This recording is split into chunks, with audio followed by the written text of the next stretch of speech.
Papunta ba tayo sa mga kipot ni Trump? Mga ginang at gino, linawin natin ito. Maraming nagtatanong sa Israel at internasyonal na media kung papasok ba si Pangulong Trump sa isang kasunduan. At kung oo, ano ang mangyayari sa Israel? Ano ang gusto ng mga bansang Arabo? Sasali ba sila? Ngayon, isang tabi natin ang ingay at magdagdag pa tayo ng isang tanong. Totoo bang pinag-uusapan natin ang Strait of Hormuz? O, napag-uusapan na ba natin ang iba? Ang mga kipot ni Trump. Ayon kay Pangulong Trump, binigyan siya ng regalo ng Iran at nilinaw niyang hindi ito kapalit ng nuclear na issue. Mahalaga yan. Ang programang nuclear pa rin ang pangunahing issue. Ito ang pulang linya, ang puntong walang balikan. Pero at napakahalaga nito, ang regalong ito, anuman ito, ay maaring sapat na para mapalawig ang negosasyon. Naiintindihan ni Pangulong Trump ang kapangyarihan at ito ang pag-uusapan natin ngayon. At higit sa lahat, naunawaan niya ang tiyagang kailangan para maipakita ang kapangyarihan. Alam niya na maliit ang posibilidad na ang rehime ng Iran ay talagang mabibigay ng makabuluhang kontrol sa Strait of Hormuz o kahit anumang halos katulad ninyon. Mababa ang posibilidad, pero isasalang-alang pa rin niya. At kung ang tinutukoy man ay kahit anong uri ng impluensya sa mga kipot, hindi na lang natin pinag-uusapan ang Strait of Hormuz. Pinag-uusapan ang posibilidad ng Straits of Trump. Bakit?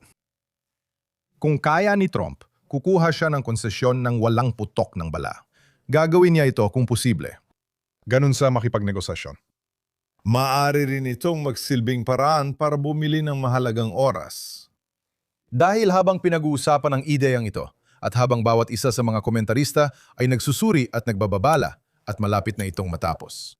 Sa totoo lang, sa panahong ito, sa loob ng ilang araw na lumilipas, ang Estados Unidos ay nagpoposisyon sa paligid ng tanging lugar na talagang kumukontrol sa daloy ng langis at gas sa mga kipot, ang isla ng Karg. Maging tapat, hindi naman talaga yan ang plano. Inayos at inilalagay na ngayon sa posisyon ang contingency plan na malamang ay siyang totoong plano. Dumarating na ang mga puwersa ng Amerika sa rehiyon. Mga puwersang panglanding sa lupa at dagat, mga unit na ibinababa sa himpapawid, mga estratehikong kakayahan, kabilang ang mga puwersang ekspedisyonaryo na nakapwesto sa unahan. Hindi ito teorya. Ito ay pagpoposisyon. Maaring bumibili ng oras ang Iran. Maaring bumibili pa sila ng mga araw, posibleng mga linggo sa negosasyong ito. Kapag naayos ni Trump ang lahat, nakikipagnegosasyon siya mula sa malakas na posisyon. Pag tumingin sa bintana ang mga Iranian, puro puwersa ng Amerika lang ang makikita nila. Umatras muna tayo dahil ang usaping ito, gaya ng madalas nating sabihin, ay hindi lang tungkol sa Iran. Ang pangmatagalang estratehikong target dito ay China. Dalawang mahalagang bagay ang nakukuha ng China mula sa Iran. Nakakakuha sila ng langis at nakakakuha sila ng gas. At isang tuloy-tuloy na panggugulo sa Estados Unidos sa pamamagitan ng Iran at mga proxy nito. Mga 80 hanggang 70% ng langis na ina-export ng Iran ay napupunta sa China. Lahat ng ito ay dumadaan sa Strait of Hormuz at sa mga infrastruktura gaya ng isla ng Karg, pangunahing sentro ng export ng langis ng Iran. Kaya kapag narinig mo ang tungkol sa isang regalo, kailangan mong isipin ang leverage. Dahil kung kayang impluensyahan ng Estados Unidos ang daloy na dumadaan sa Strait, magkakaroon ito ng leverage laban sa China. At bakit mahalaga yon? Dahil sa Taiwan. Dahil ang Taiwan ang tunay na labanan sa katagalan. Ang Taiwan ang gumagawa ng semiconductors at chips na nagpapatakbo ng lahat ng bagay. Ito ang nagpapatakbo ng ating mga nuclear submarino at mga sistema ng misil. Ang energy grid sa Israel, Estados Unidos, pati mga sasakyan, komunikasyon at buong makabagong pamumuhay natin.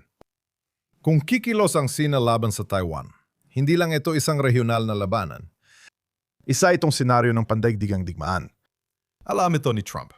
Alam din ito ng Pentagon. Alam ito ni Rubio at Hegseth. At alam mo ba? Alam din ito ng Iran. Pero narito tayo ngayon dahil habang ang Sina ang pangmatagalang laban, na yon ang sandali na magtatakda sa kinabukasang nuclear ng Iran. Ito ang pagkakataon. Pareho nilang alam ni na Pangulong Trump at punong ministro Netanyahu ang isang napakasimpleng bagay. Sa usaping nuklear, kung mananatiling buo ang programang nuklear, Kahit bahagya lang, magiging isang estratehikong pagkatalo ang buong digmaang ito. Maraming usapan ngayon tungkol sa 15 puntong plano at totoong layunin nito. At ngayon, nakikita na natin kung ano ang nakalatag sa mesa. Ngayon, galing ito sa mga ulat mula sa ibang bansa. Hindi natin mapapatunayan.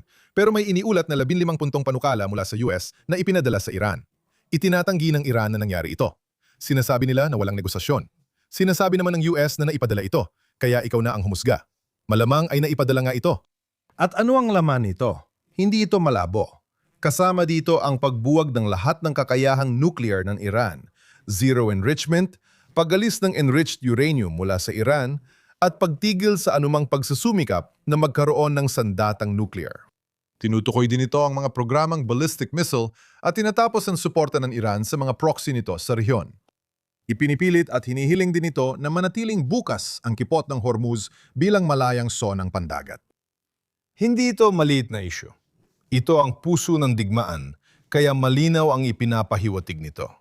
Hindi lang ito tungkol sa pagpabagal sa Iran, kundi sa ganap na pagpapatigil ng programa. Ngayon, ito lang ang alas ng Iran, kaya hindi nila bibitawan. Ang imbak ng uranium ay hindi lang material, kundi kryptonite ng Iran. Ito ang kanilang alas. Dito nakakakuha ng impluensya ang Iran sa Estados Unidos, sa Europa, sa Israel at sa mundo ng mga Arabo. Kapag nagamit nila ang uranium bilang sandata, magbabago ang lahat. Gagawin ng rehimen ang lahat para mapanatili ito dahil ang pagkawala nito ay ganap na pagkatalo para sa kanila, kaya hindi natatapos ang digmaan. Linawin ko lang, sa tingin ko, hindi pa matatapos ang digmaan kahit anong balita pa. Pwede lang magkaroon ng pansamantalang tigil putukan o negosasyon. Maaring magkaroon ng pansamantalang kasunduan sa paligid ng Hormuz at sa tinatawag na Straits of Trump. Hangad di natatanggal ang programang nuclear, di pa ito tapos. Inasahan kung tatagal pa ito hanggang tag-init. Baka humina, pero pareho pa rin ang layunin. Ngayon, pag-usapan natin ang Europa at ang tinatawag na Theater of Denial. Hindi nakakagulat ang nakita natin doon, pero malinaw na pagtanggi ito. Kahapon, malinaw na sinabi ng isang ministro ng Britanya na walang ebidensya na kayang atakihin ng Iran ang Europa. Walang ebidensya ng kakayahan o pagtataya. Ngayon, bakit nila sinabi yon? Kasi nagbabala ang Israel na may misil ang Iran na abot London, Paris at Berlin. Ngayon, hindi ito kakulangan sa intelihensya. Bakit sinabi ito ng Israel? Dahil nagpaputok ang Iran ng mga misil papunta sa Diego Garcia sa Indian Ocean na kapareho ng distansya mula Iran papuntang kanlurang Europa, Paris at London. Kung sinusubukan nilang tamaan ang target at papunta na ito ron, dalawa sa mga ito, isa bumagsak, isa na intercept. Kung ito ay patungo sa Diego Garcia na nasa 4,000 milya sa silangan, isang base ng US at Britanya, maaari rin itong itutok sa kanluran papuntang Paris at London. Ngayon, tuloy tinatanggihan na nilang harapin ang realidad na nakakalungkot pakinggan. Ipinapakita nito ang pagbagsak ng mga dating dakilang rehimen. Ilang dekada nang nag-invest ang Iran sa kakayahan nitong gumawa ng mga misail na may mabibigat na kargamento at mahabang abot. Pinag-uusapan natin ang tungkol sa 1 hanggang 1.5 toneladang kargamento. Parang bigat ng maliit na SUV ang nasa dulo ng misail. Kapag bumagsak yon, wag naman sana ang sakop ng pagsabog sa gitna ng lungsod ng ganong kargamento ay nasa pagitan ng 100 hanggang 200 blok ng lungsod.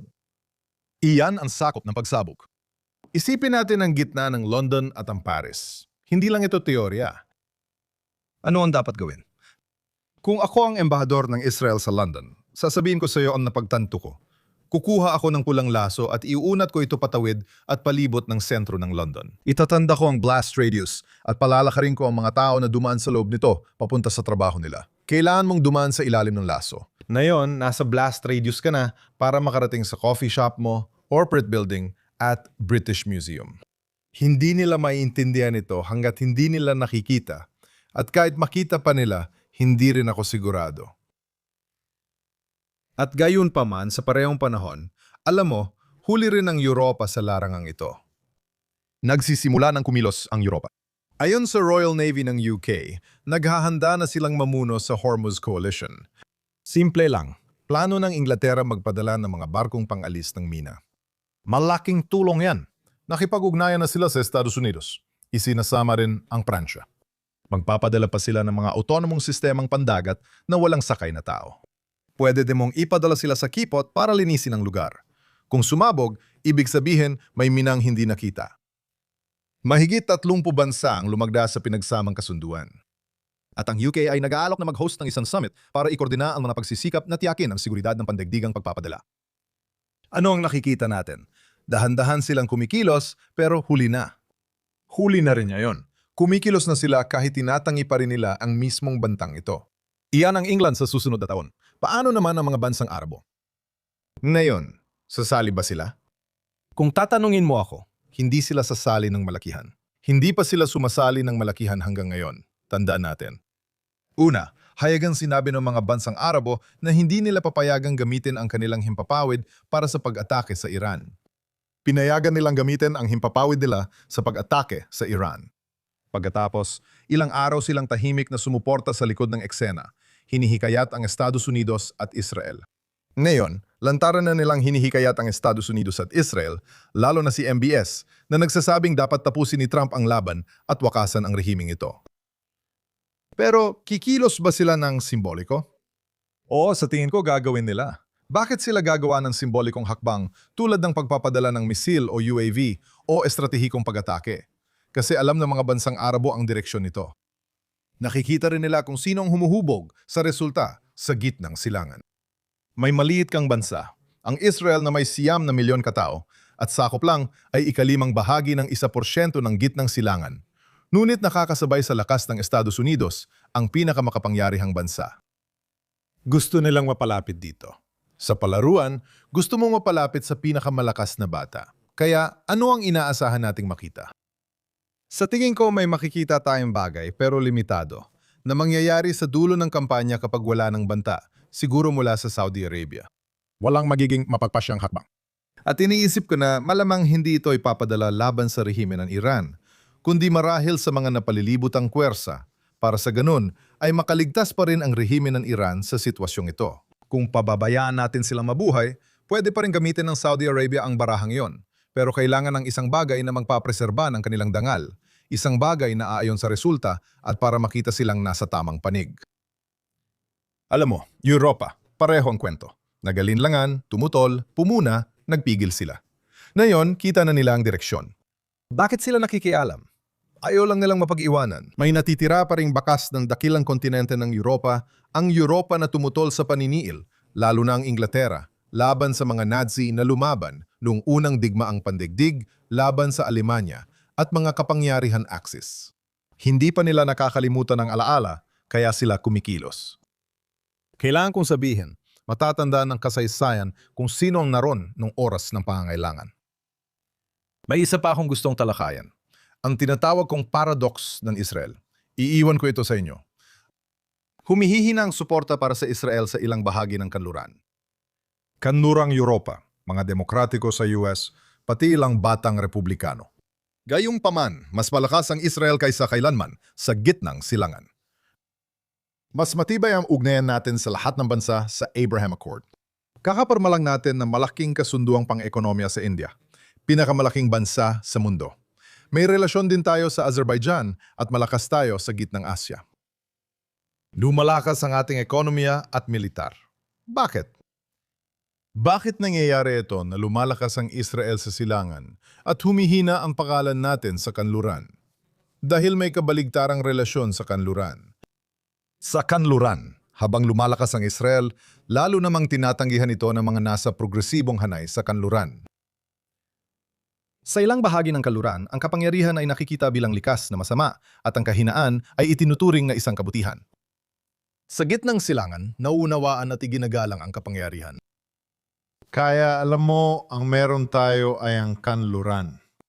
Hanggat ang Israel ay maliit na bansang bagong labas mula sa Holocaust, nagpapagaling pa ng sugat at lumalaban kahit dehado, sila ay pro-Israel. Pagka ang Israel ay naging isang matatag na bansa, na may kapangyarihang ipalaganap ang impluwensya natin sa rehiyong ito. Taliwas ito sa sinasabi ng progresibong kaliwa na nakabatay sa paniniwalang masama ang kapangyarihan. Masamang kapangyarihan, kahit ipinanganak ka sa kapangyarihan, Kahit ikaw ay isang makapangyarihang tao, kahit nakamit mo ang yaman ng kapangyarihan, anuman ang kulay ng iyong balat. Kapag nakuha mo ang kapangyarihan, ikaw ay masama. Paano natin masasabing lumalakas ang Israel at gumagawa ng mabuti? Dito na pumapasok ang lahat ng kritiko. May kampanya na yon para tanggalan ng lehitimasyon at gawing masama ang Israel ng mga taong tulad ni Tucker Carlson. Kung sinasabi mo may kapangyarihan ang Israel na yon at kumikilos para sa kabutihan kasama ang Estados Unidos, ibig sabihin, pwedeng gamitin ang kapangyarihan para sa kabutihan. Ang kapangyarihan ay hindi likas na masama. Dahil dito, may pagsisikap na yon na palabasing masama ang Israel at sabihing hindi ito para sa kabutihan at sinasabing sinusubukan ng Israel na sakupin ang mundo. Kasama ito sa sinasabing sabwatan ng mga Hudyo, pero hindi ito totoo. Ang Israel at Estados Unidos ay magkatulad ng pagpapahalaga. Dapat talunin ang kasamaan bago ito lumaki. Alam mo ba kung sino ang mas nakakalam nito? Sina Punong Ministro Netanyahu at Ron Dermer. Sa mahigit isang dekada, sina Punong Ministro Netanyahu at Ron Dermer ang namahala sa pagpapanatili ng balanse. Pareho, pinalalakas ang kapangyarihan ng Israel sa rehiyon. Pinapaunlad ang mga relasyon sa gitnang silangan, sa mga bansang kasama sa Abraham Accords at maging sa India. Kailan lumitaw ang mga relasyong iyon? Madalas nang inulit ito ng Punong Ministro at ni Ron Dermer. Nang pumunta si Punong Ministro Netanyahu sa Kongreso at tumayo sa harap ng Kongreso at binalaan ang mundo na ang paglagda sa JCPOA, ang kasunduan na magbibigay sa Iran ng kakayahang mabilis na makagawa ng sandatang nuclear, ay maaring magdulot ng pagkawasak ng kanluran. Matapos niyang gawin yon, may tumawag mula sa mga bansang Arabo sa gitnang silangan na nagsabing gusto nilang mapalapit sa kanya matapos makita ang kanyang kapangyarihan. Doon nagsimula ito. Sa totoo lang, maaari pa nga nating bigyan ng kredito sina Obama at Kerry at mga taong tulad ni Ben Rhodes na alam mo, sila ang mga taong nagsasabi noon na kailangan nating pahinain ang ating posisyon sa gitnang silangan at lumipat patungo sa China at silangan. At nang makita ng mga bansa sa gitnang silangan na pinahihina ng US ang posisyon nito sa gitnang silangan, syempre, naghahanap sila kung sino ang pinakamalakas na tutulong sa kanila. At sa katunayan, nagkaroon sila ng kasunduan para bumuo ng relasyon sa Israel.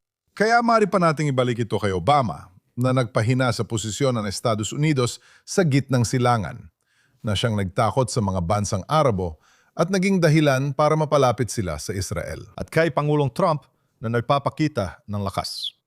At kaya noong kalagitnaan ng mga taong 2012, 2014 at 2016 si Pangulong Trump, si Punong Ministro Netanyahu at si Ron Dermer ay nag-uusap na noon kung paano patatagin ang rehiyong ito. Madalas kong marinig na sinasabi ng iba na sina Punong Ministro Netanyahu at Ron Dermer ang sumira sa relasyon natin sa kaliwa. Hindi yun totoo. Sa Yiddish, bubkis yan. Bakit hindi yun totoo? Alam nilang mga uso sa silangan na kailangan matatag ang Israel para sa matibay na ugnayan at alam din nila ang pagkakahati sa kanluran. Sa tingin ko, di na natin magagamit ang kanluran dahil may mga paksyon na roon. Nariyan ang Europa. Nariyan ang Partido Republikano. Nandiyan din ang malaking bahagi ng Partido Demokratiko. Hindi nirerespeto ng kanlurang Europa at Partido Demokratiko ang lakas ng Israel at hindi rin sila nagbigay galang kailanman. Gayon pa man, ang silangan at ang nakararami sa Partido Republikano ay nirerespeto ang lakas ng Israel. Nang makita ang patutunguhan ng mga bagay, sina Punong Ministro Netanyahu at Ron Dermer ay agad kumilos kasama ang mga Republikano upang patatagin ang suporta sa Estados Unidos. Samantala, tuluyan ng lumalayo ang mga demokratiko at progresibong kaliwa mula sa Israel. Sa pagkilos nila nung panahong yon at hindi pagsunod-sunuran sa mga progresibo na magre-resulta sana sa mahinang Israel, nagpatuloy sila. Matatag na Israel ang magpapalakas sa atin sa silangan at magtitiyak ng suporta sa kanluran. Kaya anumang ideya na sila ay nakasira sa palubog ng suporta ng mga demokratiko para sa Israel ay hindi totoo. Ang ginawa nito ay maagang nagtatag ng tunay na koneksyon sa mga nasa kanluran na nakakaunawa sa kahalagahan ng lakas. Kaya narito tayo ngayon. Ang mga puwersa ay pumupwesto na. Tuloy ng negosasyon. May mga signal na ipinapadala.